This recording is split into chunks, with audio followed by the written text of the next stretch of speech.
Goal, nation's leading institute.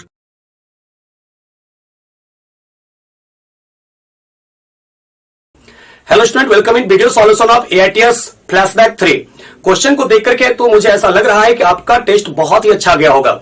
Organic chemistry की मैं बातें करूं तो ये मैक्सिमम क्वेश्चन आप लोगों को दिया गया है वो एनसीईआरटी के कॉन्सेप्ट से ही दिए गए हैं, लेकिन डायरेक्ट एनसीईआरटी से जो है ऐसा क्वेश्चन बहुत ही कम दिया गया है। तो इस तरीके के क्वेश्चन को अभी से आप लोगों को प्रैक्टिस करना चाहिए और इस तरीके के क्वेश्चन को अभी से हम लोग जितना ज्यादा से ज्यादा एनालिसिस करेंगे, एक एक कॉन्सेप्ट को सीखेंगे, तो नीट में हम लोगों को अच्छा स्कोर रहेगा। तो आइए हम लोग स्टार्ट करते हैं, ऑर्गेनिक केमिस्ट्री के क्वेश्चन का सॉल्यूशन करते हैं।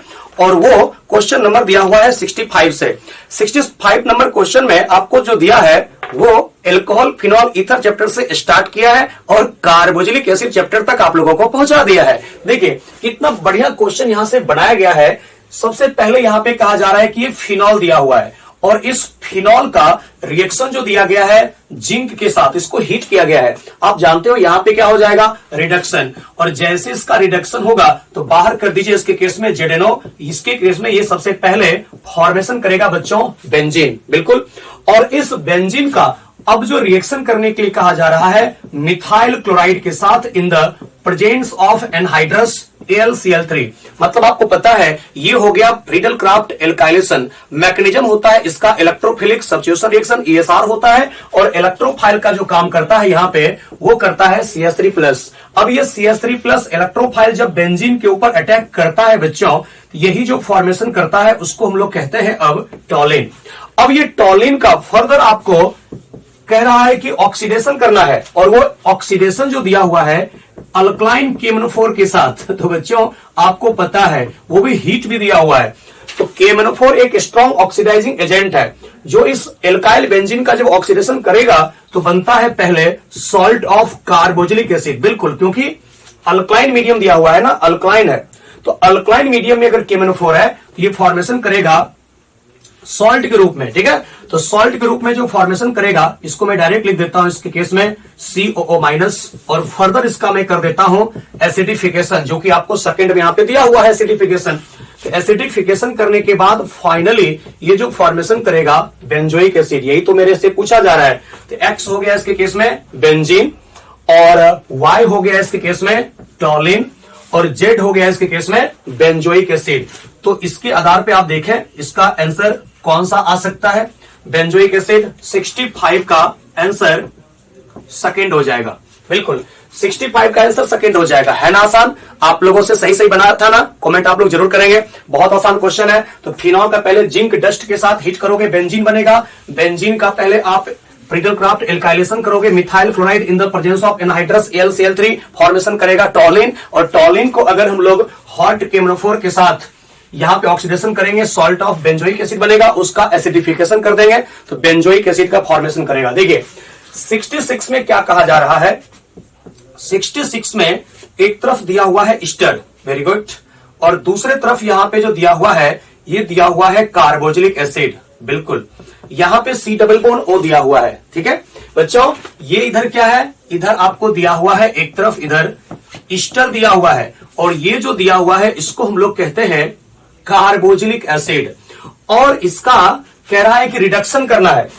अब कौन सा रिड्यूसिंग एजेंट यहां पे हम रखें कि without affecting the Easter, Easter को कुछ नहीं होना चाहिए, सिर्फ यहां पे कार्बोजिलिक एसिड का रिडक्शन होना चाहिए। तो ध्यान दीजिएगा, आप जब पढ़ेंगे कार्बोजिलिक एसिड चैप्टर को तो वहां पे आप जाएंगे, रिडक्शन लिखा होगा, लास्ट पेज पे जाएंगे, एल्डिहाइड कीटोन कार्बोलिक एसिड में, वहां पे आपको लास्ट पेज में लिखा हुआ मिलेगा कि अगर आप चाहते हैं कि सिर्फ कार्बोजिलिक एसिड का रिडक्शन हो without affecting the nitro, hello and Easter, देखिएगा लिखा हुआ है। तो without affecting the Easter, nitro, hello, ये चाहते हो कि रिडक्शन हो जाए तो यहां पे हम लोग प्रेफर करते हैं B2S6, बिल्कुल B2S6 को आप प्रेफर करते हो, फॉलोड बाय एसिडिफिकेशन।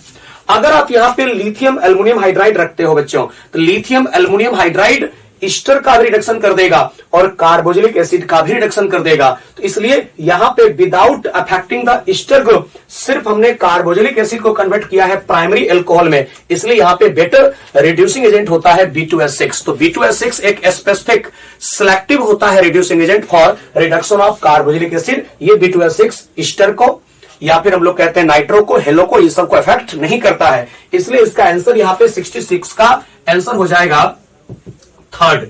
बिल्कुल यहाँ पे थर्ड आंसर होने वाला है B2H6, बाद बाकी और यहाँ पे कोई नहीं ले सकते हो, ठीक है, नहीं तो सबको रिडक्शन कर देगा। NaBH4 जो दिया हुआ है सोडियम बोरोहाइड्राइड, तो सोडियम बोरोहाइड्राइड ना ही रिडक्शन करता है ईस्टर का, ना ही रिडक्शन करता है कार्बोक्सिलिक एसिड का, जबकि लिथियम एल्युमिनियम हाइड्राइड ईस्टर और कार्बोक्सिलिक एसिड दोनों का रिडक्शन करता है, जबकि B2H6 सिर्फ यहाँ पे कार्बोक्सिलिक एसिड का रिडक्शन करता है, ईस्टर का नहीं करता है। इसलिए यहाँ पे अप्रोप्रिएट आंसर होगा इसका थर्ड। उसके बाद देखिए 67 में क्या कह रहा है, which method is useful for the synthesis of ether. बच्चों आपको ईथर के लिए कह रहा है कि कौन सा यूजफुल मेथड है। ये देखिए यहां पे जो दिया हुआ है वो कितना डिग्री है, टर्सरी। ये टर्सरी एल्काइल हैलाइड का रिएक्शन जो दिया हुआ है, ये इसके केस में दिया हुआ है इस सोडियम और यहाँ पे ये O-, ये स्ट्रॉन्ग तो न्यूक्लियोफाइल जरूर है, स्ट्रॉन्ग न्यूक्लियोफाइल है और स्ट्रॉन्ग बेस भी है, लेकिन आप देखो ये टर्सरी है, तो क्या टर्सरी में कभी SN2 होता है क्या?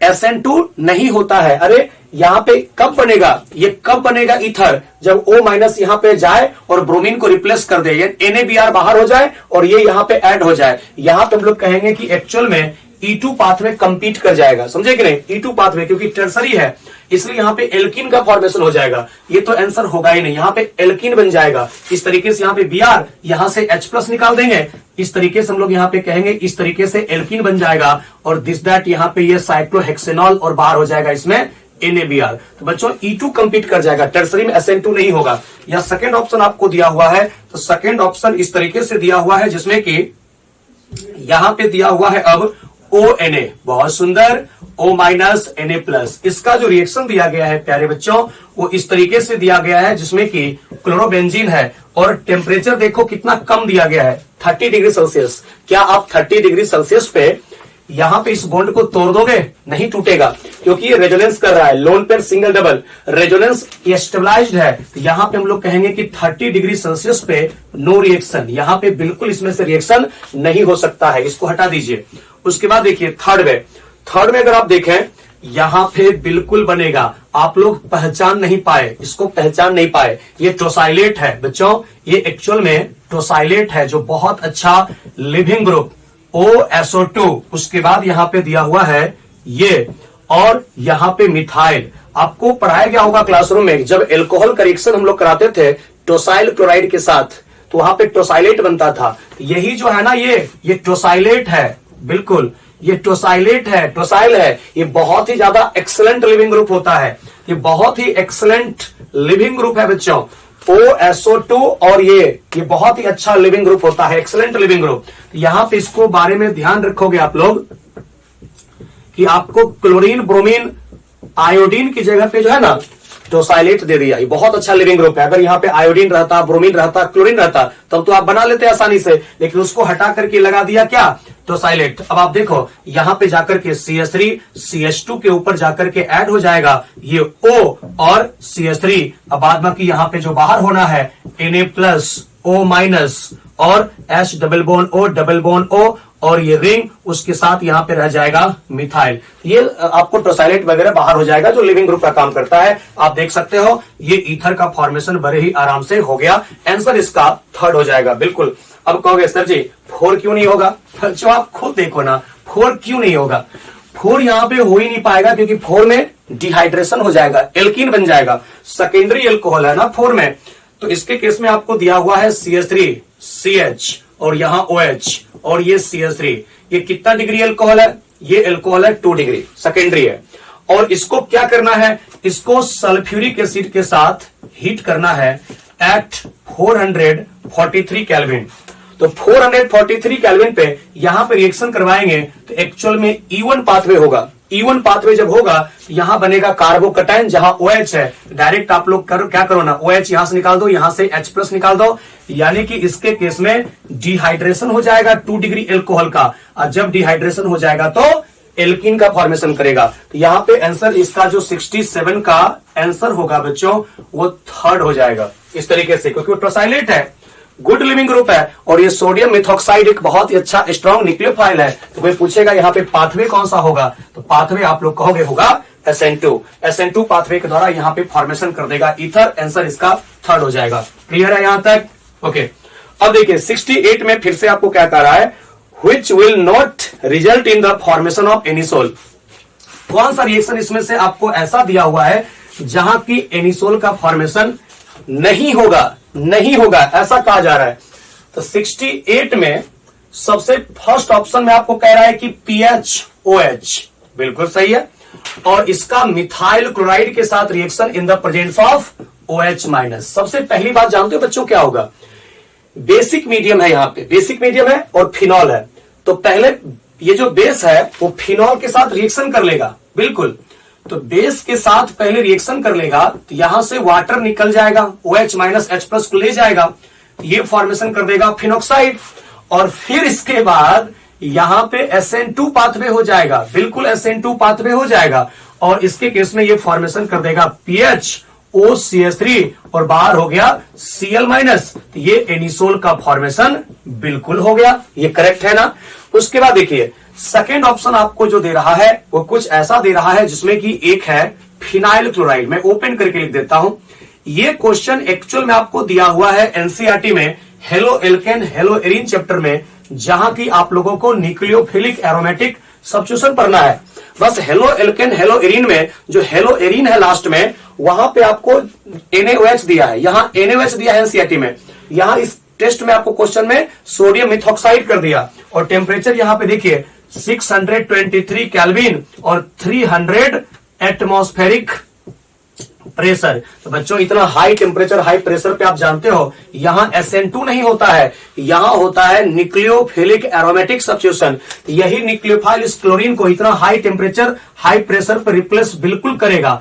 और जैसे ही करेगा आप देखोगे एनसीईआरटी में जाकर के आपको पढ़ाया गया है क्वेश्चन, लेकिन उसमें आपको सिर्फ इतना ही अंतर है कि NaOH लिया है एनसीईआरटी में, यहां पे सोडियम मिथॉक्साइड लिया है न्यूक्लियोफाइल की जगह पे। थर्ड में जो दिया है वो दिया है इस तरीके से, फिर से एक बार हम लोगों को ये दिया हुआ है पोटासियम फिनोक्साइड और इसका रिएक्शन कराया गया है मिथाइल आयोडाइड के साथ, यहां SN2 होगा। लेकिन बच्चों ये सेकंड वाले में SN2 नहीं होगा, यहां पे न्यूक्लियोफिलिक एरोमेटिक सब्स्टिट्यूशन होगा, बिल्कुल। अब यहां पे देखिए SN2 होगा। अब इसमें ऐसा हम लोग करेंगे तो ये जो फॉर्मेशन कर देगा इसके केस में ONCH3 आप देख सकते हैं, यहां पे भी फॉर्मेशन कर दिया एनिसोल, बिल्कुल। अब उसके बाद फोर्थ ऑप्शन देखते हैं। फोर्थ ऑप्शन में जो दिया हुआ है वो डायरेक्ट फिनॉल का रिएक्शन दिया हुआ है मिथाइल मैग्नीशियम ब्रोमाइड के साथ, ऐसा दिया हुआ है। बच्चों आपको पता है ये जो है ना न्यूक्लियोफाइल के साथ साथ स्ट्रॉन्ग बेस भी होता है और स्ट्रॉन्ग बेस ये काम करता है और ये एसिडिक हाइड्रोजन है ही। क्या OH अच्छा लिविंग ग्रुप होता है? क्या ये मिथाइल इस OH को तोड़ सकता है? नहीं, OH को तोड़ ही नहीं पाएगा क्योंकि OH- एक strong base poor leaving group होता है। यहां पे हो जाता है एक्चुअल में एसिड बेस रिएक्शन, OH- को नहीं तोड़ सकता है ये मिथाइल।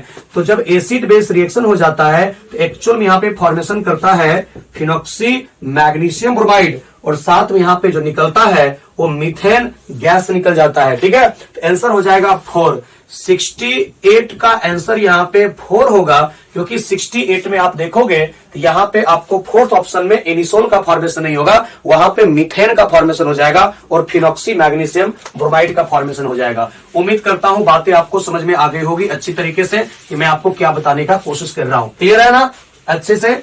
ओके। अब देखिए नेक्स्ट आपको यहां पे क्वेश्चन नंबर 69।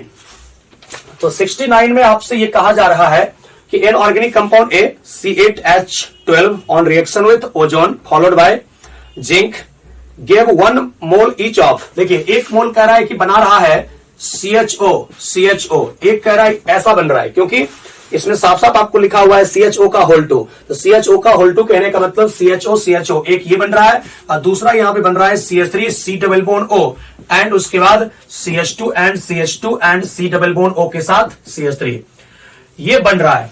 ये मुझे जानते हो दूर से ही आंसर दिख रहा है, दूर से ही आंसर मुझे दिख रहा है कि इसका आंसर यहां पे होने वाला है 4 नंबर इसका आंसर बिल्कुल होने वाला है। बताता हूं क्यों हो रहा है 4 वाला आंसर, क्योंकि CH3 है और उसके बाद यहां पे ऐसा दिया हुआ है और ये दिया हुआ है डबल बॉन्ड और इसमें मिथाइल है।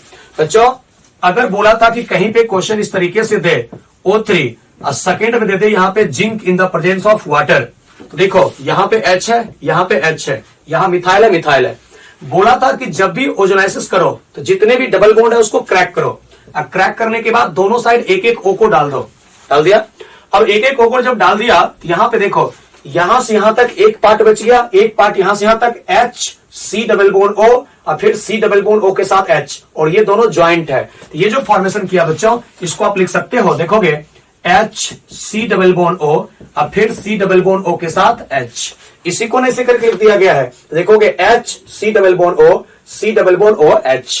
और दूसरा जो यहां से बना है, दूसरा यहां पे बना है CH3, यहां से लिखेंगे, यहां से लिखेंगे, यहां से लिखेंगे तो CH3 C double bond O, बिल्कुल लिख दिया CH3 C double bond O। इधर कनेक्शन खत्म, इधर तो कट गया, ऊपर जाते हैं, ऊपर जाओगे तो इधर मिलेगा आपको CH2 और फिर एक मिलेगा ऊपर में CH2, दो CH2 हो गया। उसके बाद आते हैं C double bond O, C double bond O and CH3, यही तो आपको कह रहा है CH3 C double bond O CH2 CH2 C double bond O और CH3। बच्चों इसी कॉन्सेप्ट के आधार पे जितने पाई बॉन्ड दिया हुआ है ऑप्शन में, उसको आप ब्रेक करके देखो क्या इसमें से कोई और ऑप्शन में ये सब आएगा? बिल्कुल नहीं आएगा। आप देख सकते हो कर करके 69 का आंसर यहां पे हो जाएगा इसका 4।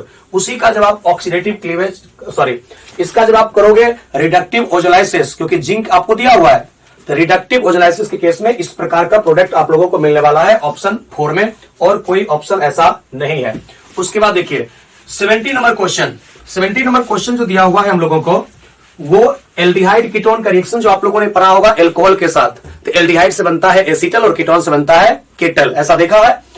तो 70 नंबर क्वेश्चन में आपको यही कहा जा रहा है कि सबसे पहले दिया हुआ है एल्डिहाइड, ये है RH एल्डिहाइड, इसका रिएक्शन करवाना है R-OH यानी एल्कोहल के साथ, और एसिड यहां पे दिया हुआ है एज ए कैटलिस्ट। ये हो गया R और फिर हो गया H, फिर यहां पे OH और फिर यहां पे हो गया एक OR-। बहुत सुंदर। अरे बुआ सिंपल है, O माइनस H प्लस, यहां पे कराया गया है न्यूक्लियोफिलिक एडिशन, तो यहां पे इसको जोड़ा गया और H प्लस को यहां जोड़ा गया है, और फर्दर यहां पे क्या किया गया है, इसको एक मॉलिक्यूल एल्कोहल के साथ और रिएक्शन कराया गया है जो कि R-OH है, और एसिडिक मीडियम में रिएक्शन होता है। अब जानते हो कि जब भी यहां पे लेना होगा तो ड्राई HCl लेते हैं, ड्राई कंडीशन में कभी भी आप लोगों को एक्वस नहीं लेना है, वाटर नहीं लेना है इसमें। क्यों? क्योंकि एल्कोहल यहाँ पे न्यूक्लियोफाइल है, मैकेनिज्म होता है न्यूक्लियोफिलिक एडिशन और एलिमिनेशन। अगर आप यहाँ पे वाटर भी ले लोगे मीडियम में, एक्वाटिक मीडियम ले लोगे, तो अल्कोहल एक न्यूक्लियोफाइल है ही, वाटर भी कंपीट करने लगेगा, तो वाटर के साथ भी रिएक्शन हो जाएगा, तो फॉरवर्ड डायरेक्शन में कम होने लगेगा प्रोडक्ट का फॉर्मेशन वहां पे एल्कोहल के साथ। आप यहाँ पे दूसरे स्टेप में क्या कराते हो, इलिमिनेशन, OH माइनस यहां से, H प्लस यहां से, जैसे ऐसा हुआ तो RH और यहां पे हो गया OR- और फिर यहां पे दिखा देते हो OR-, और साथ में देखो बच्चों H प्लस OH माइनस, बाहर क्या हो गया, वाटर। तो ये जो फॉर्मेशन किया इसी को हम लोग यहां पे क्या कहते हैं, एसीटल कहते हैं। अगर एक ही कार्बन के ऊपर 2 ईथर होता है और कम से कम एक H होता है, इसी को यहां पे कहा जाता है एसीटल। अब देखिए एसीटल का फॉर्मेशन हो गया।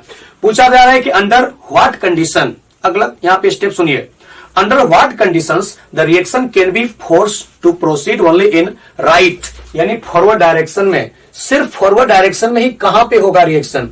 तो कह रहा है यूजिंग एक्सेस ऑफ वाटर। बच्चों अगर आप वाटर यहां पे एक्सेस ले लोगे, तो अगर पानी यहां पे बहुत ज्यादा ले लोगे ना, रिएक्शन हो जाएगा बैकवर्ड, क्योंकि यहां पे आप पढ़ते होंगे अकॉर्डिंग टू ली चैटलियस प्रिंसिपल। अगर यहां पे देखेंगे तो वाटर अगर मात्रा बढ़ा दोगे तो एसिडिक मीडियम में एसिटल का हो जाएगा हाइड्रोलिसिस, और एसिटल का जब हाइड्रोलिसिस होता है तो फिर से बन जाता है पेरेंट एल्डिहाइड और एल्कोहल। इसलिए वहां पे एक्सेस वाटर नहीं रखना है, निकालना है, गलत हो गया।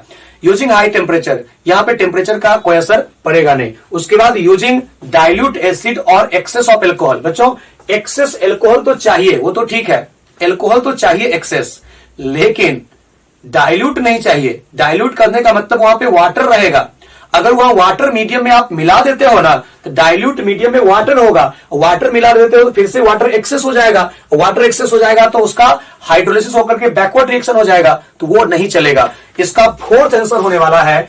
आंसर 4 में ये आपको कह रहा है कि ड्राई एसिड, मतलब आप जानते हो कि यहां पे जो हम लोग कैटलिस्ट के रूप में रखते हैं बच्चों, ड्राई HCl रखते हैं। ड्राई HCl रखते हैं, और जो एल्कोहल रखते हैं वो एल्कोहल रखते हैं इसके केस में एक्सेस। ध्यान रखिएगा। तो फोर्थ ऑप्शन यही कह रहा है, यूजिंग ड्राई एसिड, तो वाटर नहीं होगा ड्राई में, उसके बाद एक्सेस एल्कोहल होगा तो फॉरवर्ड डायरेक्शन में एसिटल का फॉर्मेशन ज्यादा होगा। इसलिए इसका आंसर यहां पे 70 का आंसर जो हो जाएगा 4 होगा, बिल्कुल 4 होगा। अब देखिए उसके बाद आपको कहा जा रहा है इसमें 71 में प्रोपेनॉल एंड प्रोपानॉन, बहुत आसान है।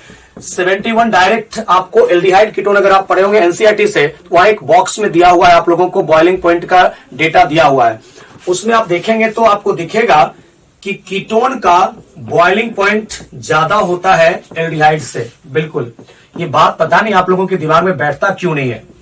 यहां पे आप देखोगे ये कीटोन होगा ज्यादा पोलर और ये होगा कम पोलर, और इसमें डायपोल डायपोल इंटरेक्शन ज्यादा होगा। क्यों? क्योंकि बच्चों यहां पे देखो ना, C डबल बॉन्ड O के बगल में है मिथाइल, यानी ये ज्यादा खींचेगा इससे इलेक्ट्रॉन, क्योंकि ये कॉन्टैक्ट में है, C डबल बॉन्ड O के साथ डायरेक्टली अटैच्ड है। मतलब इसके ऊपर, इस दोनों मिथाइल के ऊपर इस C डबल बॉन्ड O का -I ज्यादा लगेगा, और जब ज्यादा लगेगा तो इसके ऊपर पॉजिटिव चार्ज का मैग्नीट्यूड ज्यादा आएगा। लेकिन यहां पे जरा सा देखो, यहां पे ये जब खींचेगा तो यहां पे डेल्टा माइनस तो आएगा, लेकिन यहां पे लास्ट वाला जो कार्बन है, वो लास्ट वाला जो कार्बन आपको दिखाई पड़ रहा होगा, उसके ऊपर डेल्टा प्लस का मैग्नीट्यूड कम होगा। यहां पे मतलब पॉजिटिव चार्ज का मैग्नीट्यूड कम होगा, क्योंकि C डबल बॉन्ड O का -I इसके ऊपर कम लगेगा, डिस्टेंस बढ़ गया है, यानी कि एल्डिहाइड कम पोलर होगा, क्योंकि C डबल बॉन्ड O से इसका डिस्टेंस बढ़ गया है, इसलिए यहां पे -I कम लगेगा, और इसके ऊपर दोनों डायरेक्ट अटैच्ड है तो डिस्टेंस डिपेंडेंट होता है, -I ज्यादा लगेगा, ये ज्यादा पोलर होगा, तो ज्यादा पोलर होता है कीटोन कंपेयर टू एल्डिहाइड, जिसके कारण यहां पे कीटोन में डायपोल डायपोल अट्रैक्शन ज्यादा होता है कंपेयर टू एल्डिहाइड। यही कारण है बच्चों, अगर आपको बॉइलिंग पॉइंट पूछा जाता है तो आप लोग कहते हो कि कीटोन का बॉइलिंग पॉइंट ज्यादा होता है एल्डिहाइड से, क्योंकि ketone is more polar than aldehyde होता है, और उसमें डायपोल डायपोल अट्रैक्शन ज्यादा होता है, स्ट्रॉन्गर कंपेयर टू एल्डिहाइड, ये होता है। इसके केस में आपको यही दे रहा होगा कि both have same boiling point, गलत। Boiling point of propanol is higher than the boiling point of propanone, गलत। Boiling point of propanol is lower than boiling point of propanone, बिल्कुल सही है। नथिंग कैन बी प्रिडिक्टेड, ये तो हो ही नहीं सकता। इसका आंसर 73 का आंसर हो जाएगा थर्ड, यानी कि boiling point of propanol is lower than boiling point of propanone. उसके बाद देखिए 72 में क्या कह रहा है, फिर से एक बार एसर्शन रीजन का क्वेश्चन, बहुत ही जबरदस्त झकास। अब देखो 72 में आपसे कहा जा रहा है, ध्यान से सुनिएगा पहले, एसर्शन में protonation of a carbonyl group increases it's electrophilicity character, यानी कि क्या हुआ ना, कि ये दिया हुआ है, जैसे कि मान लो कोई भी एल्डिहाइड या कीटोन, ऐसा ये हो गया कार्बोनिल का ऑक्सीजन, इसका जब यहां पे हम लोग प्रोटोनेशन करते हैं, तो प्रोटोनेशन कहने का मतलब क्या हुआ, प्रोटोनेशन कहने का मतलब हुआ एडिशन ऑफ प्रोटोन करते हैं। तो जब आप प्रोटोन को यहां पे ऐड करोगे बच्चों, तो यहां पे क्या होगा, पॉजिटिव चार्ज, क्या होगा इसके ऊपर, पॉजिटिव चार्ज। और जब इसके ऊपर ये पॉजिटिव चार्ज आ गया तो अब इसका इलेक्ट्रॉन विड्रॉइंग पावर बढ़ गया, तो पॉजिटिव चार्ज आने के कारण इसका इलेक्ट्रॉन विड्रॉइंग पावर बढ़ गया, और इलेक्ट्रॉन विड्रॉइंग पावर बढ़ेगा तो यहां पे पॉजिटिव चार्ज का मैग्नीट्यूड बढ़ेगा, और अगर पॉजिटिव चार्ज का मैग्नीट्यूड बढ़ेगा तो न्यूक्लियोफाइल का अट्रैक्शन इसके साथ बढ़ जाता है, जिसके कारण हम लोग कहते हैं कि प्रोटोनेशन के बाद इलेक्ट्रोफिलिसिटी ऑफ कार्बन बढ़ता है, मतलब न्यूक्लियोफाइल अब इसके तरफ फास्ट अट्रैक्ट होगा, तो न्यूक्लियो यहां पे इलेक्ट्रोफिलिसिटी बढ़ा, सही बात है। तो protonation of a carbonyl group increases it's electrophilic character, मतलब पार्शियल पॉजिटिव चार्ज का मैग्नीट्यूड बढ़ाता है, सही है। उसके बाद रीजन में क्या कह रहा है, ये हुआ एसर्शन। अब रीजन में आपको कह रहा है protonation of a carbonyl group involves addition of an electrophile on nucleophilic oxygen, ये भी करेक्ट है, लेकिन आप ध्यान से सुनिए इसमें क्या कह रहा है, इलेक्ट्रोफिलिक पार्ट ये हुआ इसमें इलेक्ट्रोफाइल, क्योंकि ये इससे लोन पेयर को एक्सेप्ट कर रहा है, तो ये हो गया यहां पे क्या, न्यूक्लियोफिलिक पार्ट। तो वही कहते हैं कि protonation of a carbonyl group involves addition of an electrophile, ये इलेक्ट्रोफाइल है ऑन न्यूक्लियोफिलिक ऑक्सीजन, क्योंकि ये अपना लोन पेयर इसको दे रहा है, तो न्यूक्लियोफिलिक हो गया ऑक्सीजन और इसके ऊपर गया, तो बच्चों ये सही है, रीजन सही है, लेकिन इसका करेक्ट एक्सप्लेनेशन नहीं है। करेक्ट एक्सप्लेनेशन इसलिए नहीं है क्योंकि वहां कह रहा है कि इंक्रीजेज इलेक्ट्रोफिलिसिटी। इलेक्ट्रोफिलिसिटी क्यों बढ़ा? इलेक्ट्रोफिलिसिटी बढ़ा इस ऑक्सीजन पे पॉजिटिव चार्ज आने के कारण। अगर यहां पे लिखता कि due to this positive charge appears on oxygen atom, hence electron withdrawing power of C double bond O increases and electrophilicity increases, तब वो हुआ करेक्ट एक्सप्लेनेशन। लेकिन यहां तो सिर्फ मैकेनिज्म कहा, यहां तो सिर्फ मैकेनिज्म कहा कि इलेक्ट्रोफाइल न्यूक्लियोफिलिक ऑक्सीजन के ऊपर जाता है, यहां पे मतलब जाता है। आप इसके केस में कहोगे कि करेक्ट है यहां पे असर्शन, करेक्ट है यहां पे reason, but reason correct explanation नहीं है असर्शन का। इसलिए इसका आंसर यहां पे जो होगा वो आप देख लीजिए, यहां पे सेकेंड रीजन यहां पे सही तब रीजन इसका मतलब करेक्ट तब होगा, करेक्ट एक्सप्लेनेशन इसका तब होगा जब यहां पे कहता है कि positive charge appear on oxygen atom, hence electron withdrawing power of C double bond O increases, तब वहां पे हम लोग कहते हैं कि वो करेक्ट एक्सप्लेनेशन भी है। इसलिए यहां पे हम लोग कहेंगे दोनों सही है लेकिन करेक्ट एक्सप्लेनेशन नहीं है। उम्मीद करता हूं बातें आपको पकड़ में आ गई होगी। अब यहां से इसके बाद देखिए, बहुत आसान इसके बाद अब क्वेश्चन आ गया। अब यहां पे 73 में पूछा जा रहा है कि बेसिक स्ट्रेंथ का ऑर्डर। देखते हैं कि बेसिक स्ट्रेंथ का ऑर्डर में क्या होता है। बहुत आसानी से सारे क्वेश्चन आप लोग बना सकते हो, ठीक है। तो 73 में ऐसा कहा जा रहा है आपसे कि arrange the following in increasing order of their basic strength. पारा नाइट्रो एनिलीन, बिल्कुल ये एक मेरे को ऐसा क्वेश्चन है, ये सब तो बहुत ही तोहफा में मिलने वाला आंसर है। अब देखिए ये है फर्स्ट, उसके बाद सेकंड आपको ऐसा दे रहा है इस एनिलीन के रिस्पेक्ट में एक मीटा पे नाइट्रो है, तो मीटा पे नाइट्रो हमने ऐसा दे दिया मीटा नाइट्रो एनिलीन। उसके बाद दिया हुआ है बच्चों 4 मिथाइल एनिलीन, तो 4 मिथाइल एनिलीन ऐसा हमने कर दिया, ये हो गया 4 मिथाइल एनिलीन। उसके बाद एक दिया हुआ है 3 मिथाइल एनिलीन, तो 3 मिथाइल एनिलीन कहने का मतलब हुआ ऐसा, ये हो गया बिल्कुल सही है। अब आप देखें कहा क्या जा रहा है, कहा जा रहा है arrange following in increasing order में, बढ़ते हुए में। NO2 का पारा पे कौन सा इफेक्ट? -M। मीटा पे कौन सा इफेक्ट? -I। मिथाइल का पारा पे कौन सा effect? +I as well as hyperconjugation both. और मीटा पे मिथाइल का कौन सा इफेक्ट? Only +I। ध्यान रहे इस बातों को कि मिथाइल जो होता है वो पारा पोजीशन पे ज्यादा स्ट्रोंगर होता है donor compare to meta position, क्योंकि पारा पे +I और हाइपर कंजुगेशन दोनों होता है, जबकि मेटा पे सिर्फ +I होता है। तो इंक्रीजिंग ऑर्डर कह रहा है, तो इंक्रीजिंग ऑर्डर कहने का मतलब हुआ सबसे कम हो जाएगा यहां पे फर्स्ट का, उसके बाद हो जाएगा सेकेंड का, उसके बाद हो जाएगा 4 का, और सबसे ज्यादा हो जाएगा 3 का, यानी कि 1, उसके बाद 2, उसके बाद 4 और सबसे ज्यादा होगा 3। ऐसा देखो तो कहां पे ऑप्शन आ रहा है 1 2 4 3, यानी कि 73 का आंसर यहां पे आप लोगों को आ रहा होगा 4। उम्मीद करता हूं ये सारे क्वेश्चन आप लोगों ने बहुत आराम से बना लिया होगा, कहीं पे कोई दिक्कत नहीं हुआ होगा, ठीक है। उसके बाद हिंसबर्ग टेस्ट का क्वेश्चन दिया हुआ है, देखते हैं हम लोग नेक्स्ट क्वेश्चन। 74 नंबर क्वेश्चन हम लोगों को लिया गया है हिंसबर्ग टेस्ट से। बहुत अच्छे तरीके से आप लोगों ने इसको पढ़ाई किया होगा। देखो कहा जा रहा है कि an organic compound A on treatment with benzene sulfonyl chloride gives compound B. B is soluble in dilute NaOH solution. Compound A is, बच्चों आपको पता है ना कि जब हम लोग प्राइमरी एमीन का रिएक्शन करवाते हैं बेंजीन सल्फोनाइल क्लोराइड के साथ, यानी कि हिंसबर्ग रिएजेंट के साथ, तो जो बनता है ना कंपाउंड वो सॉल्युबल होता है अल्कली में। सेकेंडरी एमीन का जो रिएक्शन करवाते हैं बेंजीन सल्फोनाइल क्लोराइड के साथ, तो जो बनता है वहां पे सल्फोनामाइड वो अल्कली में इनसॉल्युबल होता है। और यहां पे अगर हम लोग देखते हैं टर्सरी एमीन तो उसका रिएक्शन ही नहीं होता है, यानी कि इसके केस में आप देखोगे ये जो आंसर हो जाएगा इसमें C6H5 और उसके बाद CH3, यही सिर्फ एक प्राइमरी है। तो प्राइमरी आप लोगों को यही दिया हुआ है, वही रिएक्शन करेगा बेंजीन सल्फोनाइल क्लोराइड के साथ। और जैसे ही बेंजीन सल्फोनाइल क्लोराइड के साथ रिएक्शन करवाओगे HCl बाहर करने के बाद यहां पे जो बचता है, तो देखिए क्वेश्चन इस प्रकार का जब भी आपको देना, तो जब भी आपको यहां से कहे कि सॉल्युबल इन अल्कली, समझ जाइएगा को प्राइमरी एमीन की बात कर रहा है। और प्राइमरी एमीन हम लोग कैसे देखते हैं, जब नाइट्रोजन से डायरेक्टली अटैच्ड कार्बन का संख्या सिर्फ 1 होगा। तो नाइट्रोजन से अटैच्ड कार्बन का संख्या 1 सिर्फ यहां पे थर्ड ऑप्शन में है। और यहां पे आप देख सकते हो ये होता है इसके केस में highly acidic highly acidic hydrogen atom होता है, और वो इसलिए होता है क्योंकि ये जो यहां पे प्रेजेंट है वो ये होता है स्ट्रॉन्ग इलेक्ट्रॉन विड्रॉइंग ग्रुप।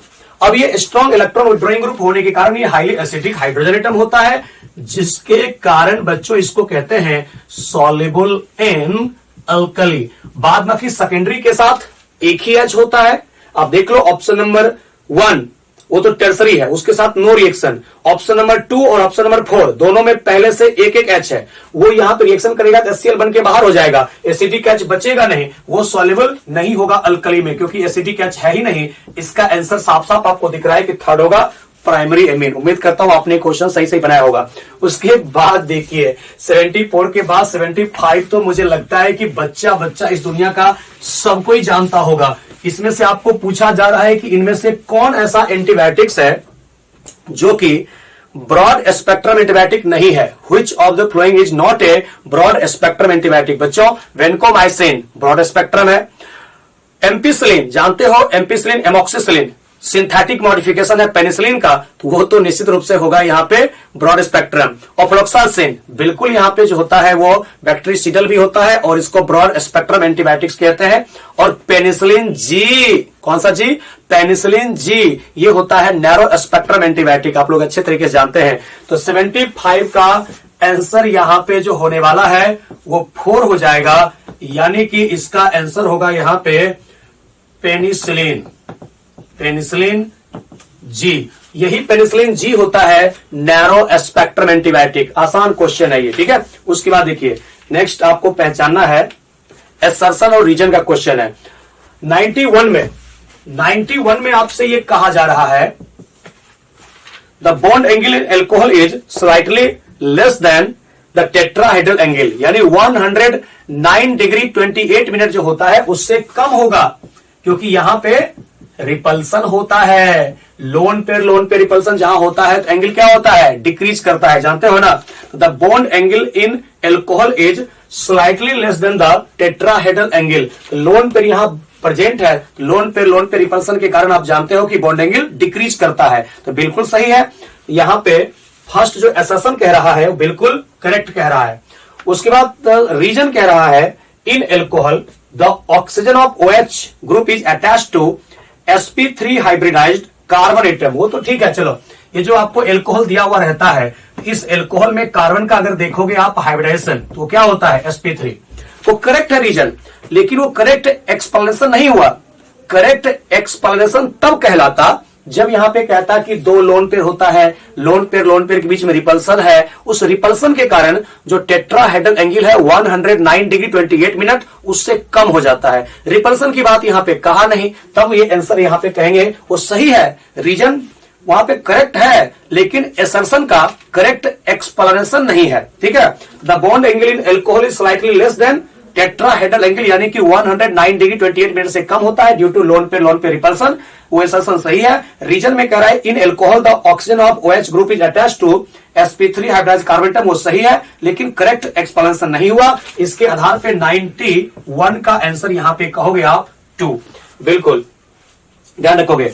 उसके बाद आते हैं 92 नंबर में, ठीक है। 91 हो गया, 92 नंबर तो बहुत आसान है। इसमें आपको पहचानने के लिए कह रहा है बच्चों कि कौन कौन सा रिएक्शन है। तो RC≡O के साथ CH3 और फिर इसमें से zinc in the presence of HCl लेकर के जो बना दिया है वो बना दिया है R, और C≡O को कन्वर्ट किया है CH2CH3 में। बच्चों ये क्लीमेंसन है, ये कौन सा है, क्लीमेंसन। तो इस रिएक्शन को यहां पे हम लोग कहेंगे, ये जो रिएक्शन हो गया इसको कहते हैं क्लीमेंसन रिडक्शन या क्लीमेंसन रिएक्शन कह सकते हैं। ये बिल्कुल सही हो गया, क्लीमेंसन रिएक्शन या रिडक्शन। तो ए का आप देख सकते हो यहां पे आंसर में आ जाएगा R, बिल्कुल। और बी में जो यहां पे कहा जा रहा है कि 2 मॉलिक्यूल आपको लिया गया है बेंजल्डिहाइड, और इस बेंजल्डिहाइड को NaOH के साथ हीट किया गया है। जैसे ऐसा मैं कर रहा हूं तो यहां पे फॉर्मेशन कर रहा है एक मॉलिक्यूल ऑक्सीडाइज करके सॉल्ट ऑफ बेंजोइक एसिड, और दूसरा मॉलिक्यूल का रिडक्शन हो रहा है, फॉर्मेशन कर रहा है यहाँ पे प्राइमरी एल्कोहल। आप जानते हो इस रिएक्शन को यहाँ पे हम क्या कहते हैं, इसको हम लोग यहाँ पे कहते हैं कैनिजारो रिएक्शन। जब कोई ऐसा एल्डिहाइड जिसमें कि अल्फा H एक भी नहीं होता है, उसको जब हम लोग कॉन्सेंट्रेटेड अल्कली के साथ हीट करते हैं स्लोली, तो एक मॉलिक्यूल ऑक्सीडाइज करके बनाता है सॉल्ट ऑफ कार्बोक्सिलिक एसिड और दूसरा मॉलिक्यूल रिड्यूस करके बनाता है प्राइमरी अल्कोहल। यानी कि बी का आंसर जो हो जाएगा बच्चों वो हो जाएगा एस, बिल्कुल। और सी में आपको जो दिया हुआ है C6H5 और उसके बाद यहां पे दिया हुआ है एसिटाइल क्लोराइड और उसका यहां पे AlCl3 के प्रेजेंस में रिएक्शन कराया जा रहा है। जैसे यहां पे रिएक्शन हम लोग करा रहे हैं तो ये जो फॉर्मेशन करेगा वो C6H5 के ऊपर C double bond O and CH3। अब देख लीजिए उसी को शॉर्टकट में लिखा है C6H5 COCH3। अब इस रिएक्शन का क्या नाम होगा? इसको यहां पे कहा जाता है फ्रीडल क्राफ्ट रिएक्शन या एसाइलेशन, जो भी आप कहो, एसिटाइलेशन कहो। आप देख लो इसके आधार पे सी का आंसर हो जाएगा पी। और एक लास्ट और है डी में आपको क्या कर रहा है C6H5OH यानी फिनॉल, उसका रिएक्शन CO2 के साथ in the presence of NaOH। ऐसा तो ये जो फॉर्मेशन करता है सैलिसाइलिक एसिड, जी हाँ OH COOH, ये जो बनता है बच्चों ये कॉल्वेज रिएक्शन है। इसी को हम लोग यहां पे कहते हैं कॉल्वेज। तो ये हो गया कॉल्वेज रिएक्शन, ये मैचिंग करने वाला क्वेश्चन। तो डी का आंसर यहां पे बड़े ही आराम से हम लोग कह सकते हैं वो हो जाएगा क्यू, बिल्कुल क्यू हो जाएगा। तो देखिए तो ए का आर, बी का एस, सी का पी और डी का क्यू। ऐसा और किसी में नहीं आ रहा है, सिर्फ और सिर्फ थर्ड में आ रहा है। तो 92 का आंसर यहां पे थर्ड। आसानी से हम लोग ये सारे क्वेश्चन को देख सकते हैं, ठीक है। हाँ, एनसीईआरटी से डायरेक्टली सेट किया हुआ क्वेश्चन है, कहीं कोई एनसीईआरटी से बाहर है ही नहीं। अब उसके बाद देखिए 93 नंबर क्वेश्चन कितना प्यारा सा दिया हुआ है। आपसे पूछा जाता है एसिडिक स्ट्रेंथ का ऑर्डर। समझते हैं, बहुत ही आसान क्वेश्चन है, थोड़ा सा कॉन्सेप्चुअल है। देखिए 93 में कुछ ऑप्शन दिया हुआ है इस तरीके से हम लोगों को। ऐसा है एक बेंजोइक एसिड, बिल्कुल है। उसके बाद यहां पे जो दिया हुआ है वो दिया हुआ है ऑर्थोहाइड्रोक्सी बेंजोइक एसिड, बिल्कुल सही है। उसके बाद यहां पे जो बच्चों दिया गया है क्वेश्चन, इसमें एक पारा हाइड्रोक्सी बेंजोइक एसिड। उसके बाद यहां पे जो दिया हुआ है वो इस तरीके से, जिसमें ऑर्थो पे मिथॉक्सी है, तो ऑर्थोमिथॉक्सी बेंजोइक एसिड। उसके बाद यहां पे जो दिया हुआ है वो दिया हुआ है 2N6 dihydroxy, 2N6 dihydroxy benzoic acid. ऐसा ही दिया हुआ है ना, ये पास दिया हुआ है। अब आपसे पूछा जा रहा है the correct order for the acidic ketone of following carbonic acid H। इसमें से एसिडिक स्ट्रेंथ का ऑर्डर पूछ रहा है। पता है क्या? यहां पे जो बनेगा कंजुगेट बेस, बच्चों ध्यान से देखोगे आप, मजा आएगा आपको। यहां पे जो बनेगा कंजुगेट बेस, ये वाला बनेगा। तो यहां से यहां तक रेजोनेंस होगा, पता है आपको, निगेटिव सिंगल डबल। जहां से जहां तक रेजोनेंस होगा तो पूरे में क्या होगा? Partial double bond.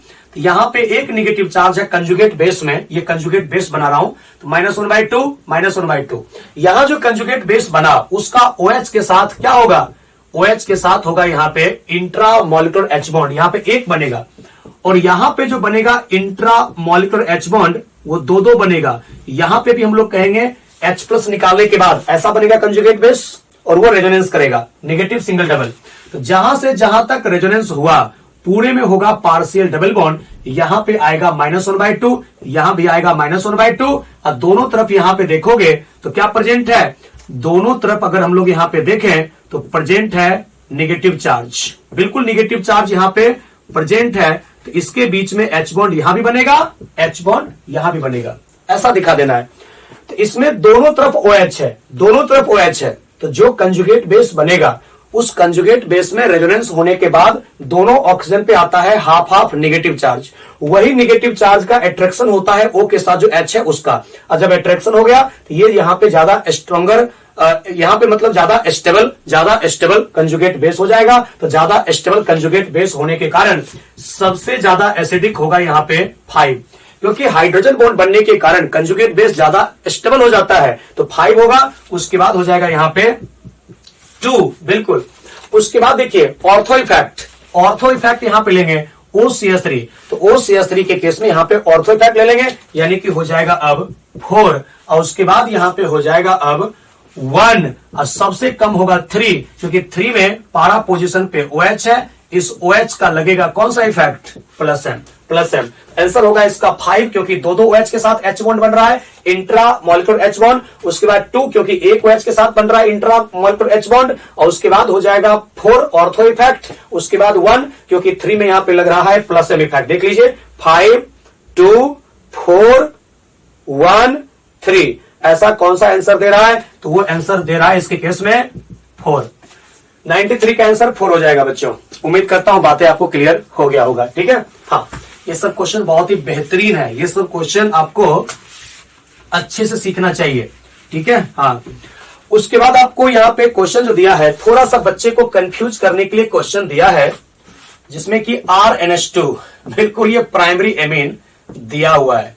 अब बच्चे को कंफ्यूज करने के लिए क्या किया है, एक्सेस लिख दिया। अब बच्चों ने कंफ्यूज हो भी गया है, बहुत सारे बच्चे का आया है क्वेश्चन, ये तो क्वेश्चन का आंसर गलत दिया हुआ है। नहीं बच्चों, क्वेश्चन का आंसर बिल्कुल सही दिया हुआ है, बताता हूं क्यों। यहां पे एक्सेस भले आपको दिया हुआ है, मैकेनिज्म हो जाएगा न्यूक्लियोफिलिक एडिशन और एलिमिनेशन। और जब न्यूक्लियोफिलिक एडिशन और एलिमिनेशन हुआ तो ये फॉर्मेशन किया RNH-COCH3। क्या यहां पे फर्दर इसका Cl डबल बॉन्ड OCH3 के साथ रिएक्शन होगा क्या? अरे नहीं होगा बाबा, मैकेनिज्म यहां पे एक्चुअल में होता है न्यूक्लियोफिलिक एडिशन और एलिमिनेशन। आप लोग जो यहां से H+ निकालते हो और यहां से Cl-, ये शॉर्टकट तरीका है, शॉर्टकट तरीका है। एक्चुअल में मैकेनिज्म क्या होता है, एक्चुअल में मैकेनिज्म होता है कि ये जो NH2 का लोन पेयर है, ये पहले अपना लोन पेयर डोनेट करता है, ये काम करता है न्यूक्लियोफाइल का। यहां पे होता है न्यूक्लियोफिलिक एडिशन पहले, और ये ओपन होता है, और फिर इसके केस में RNH2, और फिर यहां पे C, और यहां पे होता है O-, और फिर यहां पे होता है इसके केस में एक तो मिथाइल पहले से है, एक यहां पे क्लोरीन, अब फिर होता है इसके केस में एलिमिनेशन। इस तरीके से मैकेनिज्म होता है न्यूक्लियोफिलिक एडिशन और एलिमिनेशन, दिस दैट यहां पे हम लोग करते रहते हैं, तब जाकर के बैलेंस करके होता है। तो यहां पे देखो जो बना, इसका लोन पेयर क्या है, रेजोनेंस में इन्वॉल्व है। तो जो प्रोडक्ट यहां पे बना पहले स्टेप में रिएक्शन करने के बाद, इसका लोन पेयर चला गया रेजोनेंस में, न्यूक्लियोफिलिसिटी कम हो गया, और ये एमाइड है, C डबल बॉन्ड O का इलेक्ट्रॉन विड्रॉइंग पावर बहुत ज्यादा होता है। इसे यही कारण है एमाइड का जो न्यूक्लियोफिलिसिटी होता है बच्चों, एमाइड का न्यूक्लियोफिलिसिटी बहुत कम होता है, जिसके कारण कि यहां पे फर्दर इसका रिएक्शन इस एसिटाइल क्लोराइड के साथ नहीं होता है। ध्यान रखिएगा, तो एमीन का रिएक्शन भले वहां एक्सेस आपको एसिटाइल क्लोराइड लिखा हुआ है, लेकिन यहां पे रिएक्शन अब इसके साथ नहीं होगा, क्योंकि एक एमीन का रिएक्शन एक एसिटाइल क्लोराइड के साथ होने के बाद जो बना प्रोडक्ट, वहां उसका लोन पेयर चला गया है रेजोनेंस में, वो अब बहुत ही वीक न्यूक्लियोफाइल का काम करेगा, तो फर्दर इसका रिएक्शन नहीं होता है। आप जब एमीन का रिएक्शन एल्काइल हैलाइड के साथ पढ़ते हो, तो वहां पे जो primary amine, secondary amine, tertiary amine और क्वाटरनरी अमोनियम सॉल्ट का मिक्सचर इसलिए बनता है क्योंकि वहां पे जो फर्दर बनते जाता है एमीन, उसका लोन पेयर फ्री होता है, वहां रेजोनेंस में नहीं होता है। समझे कि नहीं? इसलिए वहां पे हम लोग कहेंगे इसका आंसर यहां पे हो जाएगा सिर्फ 1 हो जाएगा। फर्दर इसका नहीं होगा रेजोनेंस, फर्दर इसका नहीं होगा रिएक्शन, क्योंकि लोन पेयर इसका रेजोनेंस में है, न्यूक्लियोफिलिसिटी इसका कम हो जाता है, इसलिए फर्दर न्यूक्लियोफिलिक एडिशन और एलिमिनेशन में नहीं जाता है। तो ये कंफ्यूज करने के लिए सिर्फ आपको क्वेश्चन में एक्सेस लिखा हुआ है। उसके बाद देखिए 95 तो बहुत ही आसान है, इसको तो मुझे लगता है हर एक बच्चे ने बनाया होगा कि बेंजीन का रिएक्शन आपको दिया हुआ है नाइट्रिक एसिड के साथ in the presence of sulphuric acid. सबको मालूम है यहां ESR होता है, इलेक्ट्रोफाइल का काम यहां पे NO2 प्लस करता है, यानी कि इसके केस में जो फॉर्मेशन करता है वो करता है नाइट्रोबेंजीन। बिल्कुल सही है। अब ये नाइट्रोबेंजीन का रिडक्शन करना है, तो SN प्लस HCl एक रिड्यूसिंग एजेंट का काम करता है, इसका रिडक्शन होता है तो बनता है एनिलीन, एनिलीन बनता है। इस एनिलीन का फर्दर कराना है डाइजोटाइजेशन, NaNO2HCl दिया हुआ है, 0 to 5 डिग्री सेल्सियस लगता है। तो यहां पे आप सभी को मालूम होनी चाहिए ये जो फॉर्मेशन करता है बेंजीन डाइजोनियम क्लोराइड BDC। अब जो बेंजीन डाइजोनियम क्लोराइड बना उसका फर्दर आपको H3PO2 in the presence of water, यानी ये रिड्यूसिंग एजेंट का काम करता है बच्चों, ठीक है। तो H3PO2 एक रिड्यूसिंग एजेंट का काम करता है, मतलब एडिशन ऑफ हाइड्रोजन होता है। जब एडिशन ऑफ हाइड्रोजन होता है तो फॉर्मेशन करता है बेंजीन। बहुत आसानी से आप यहां N2+ को रिप्लेस कर दीजिए एक हाइड्रोजन से, तो addition of hydrogen is called reduction, addition of H कर दिया। इसके केस में हम लोग कहेंगे 95 का आंसर यहां पे 2 होगा, बिल्कुल 2 हो जाएगा। उसके बाद देखिए 96 में क्या कहा जा रहा है। 96 में आपसे कहा जा रहा है कि which of the following statement are correct, कौन सा स्टेटमेंट यहां पे करेक्ट है। सबसे फर्स्ट आपको कहा जा रहा है कि lower aliphatic amines are soluble in water, बिल्कुल सही है, क्योंकि एमाइन जो होता है आप देख सकते हो, एमाइन जो लोअर एमाइंस है वो आसानी से H बॉन्ड बनाता है, उसमें हाइड्रोफोबिक पार्ट छोटा होता है। तो जानते हो कि एमीन 4 कार्बन तक पानी में आसानी से सॉल्युबल होता है, क्योंकि हाइड्रोफोबिक पार्ट उसमें छोटा होता है। और नाइट्रोजन के साथ जब हाइड्रोजन है, तो नाइट्रोजन के साथ जब हाइड्रोजन एटम अटैच्ड होता है तो वो आसानी से वाटर के साथ इंटरमॉलिक्यूलर H1 बनाता है और पानी में सॉल्युबल हो जाता है। तो यहां पे कहेंगे लोअर एमीन्स पानी में सॉल्युबल आसानी से होता है, सही है। Solubility increases with increase in molar mass of amines, गलत है। जैसे जैसे मास बढ़ेगा, मतलब कार्बन का संख्या बढ़ रहा है, और कार्बन का संख्या बढ़ रहा है इसका मतलब है कि हाइड्रोफोबिक पार्ट बढ़ रहा है। तो हाइड्रोफोबिक पार्ट बढ़ने के कारण पानी में उसका सॉल्युबिलिटी डिक्रीज करता है, घटता है। उसके बाद higher amines are insoluble in water, सही है बच्चों। आप लोग एमाइन चैप्टर में जाया करो और वहां पे फिजिकल प्रॉपर्टीज पढ़ोगे, ये सब लाइन लिखा हुआ है, डायरेक्ट वहां से लिया गया है। उसके बाद amines are soluble in organic solvent, बिल्कुल है। जितने भी एमाइंस होते हैं ऑर्गेनिक सॉल्वेंट में बिल्कुल आसानी से सॉल्युबल होते हैं, लेकिन लोअर एमाइन मात्र 4 कार्बन तक ही पानी में सॉल्युबल होता है, उसके बाहर जो जाते हैं तो सॉल्विटी घटते चला जाता है, ठीक है। इसलिए हम लोग यहां पे कहेंगे कि 96 में 1 सही है, 1 बिल्कुल करेक्ट है। उसके बाद यहां पे 2 तो बिल्कुल गलत हो गया और पूछ रहा है करेक्ट, और 3rd बिल्कुल यहां पे सही है। उसके बाद 4 हायर एमाइंस आर इनसॉल्युबल, तो सही हो गया। Amines are soluble organic solvent, बिल्कुल सही है, यानी 4 वाला भी बिल्कुल करेक्ट है। एमाइंस चैप्टर में जाकर के आप पढ़ सकते हो फिजिकल प्रॉपर्टीज को, यानी कि 96 का आंसर यहां पे सेकंड हो जाएगा, सेकंड। इसके बाद आप देखो कोई ऐसा क्वेश्चन ऑर्गेनिक केमिस्ट्री का हो गया, अब तो कोई है नहीं। आपने अच्छे तरीके से सारे क्वेश्चन को सॉल्व कर लिया होगा। इसी प्रकार से आप अच्छे तरीके से सबको क्वेश्चन को सॉल्व करिए, जितना हो सके उतना एनसीईआरटी को आप लोग पढ़ें, उसका जितना भी फिजिकल प्रॉपर्टीज भी दिया हुआ है आप लोग पढ़ें, क्योंकि देखो वहां से भी क्वेश्चन लिया गया है। अक्सर बच्चे को कंफ्यूजन होता है कि एल्डिहाइड कीटोन में किसका बॉइलिंग पॉइंट ज्यादा होता है, तो आज आपको क्लियर हो गया होगा कीटोन का ज्यादा होता है, क्योंकि कीटोन में C डबल बॉन्ड O से डायरेक्टली अटैच दोनों साइड कार्बन है, तो उसका माइनस आई ज्यादा लगता है कार्बन के ऊपर, ज्यादा डेल्टा प्लस का मैग्नीट्यूड होता है, ज्यादा पोलर होता है, तो डायपोल डायपोल अट्रैक्शन उसका ज्यादा होता है। एल्डिहाइड में C डबल बॉन्ड O के रिस्पेक्ट में दूर होता है कार्बन लास्ट वाला, वहां पे उसका माइनस आई कम लगता है, तो डायपोल डायपोल इंटरेक्शन भी कम होता है, ठीक है। तो उम्मीद करता हूं आपको यहाँ पे बहुत कुछ सीखने को मिला होगा, और इस टेस्ट से आप बहुत कुछ सीख सकते हैं और इसका इस्तेमाल आप करेंगे नीट एग्जाम के लिए।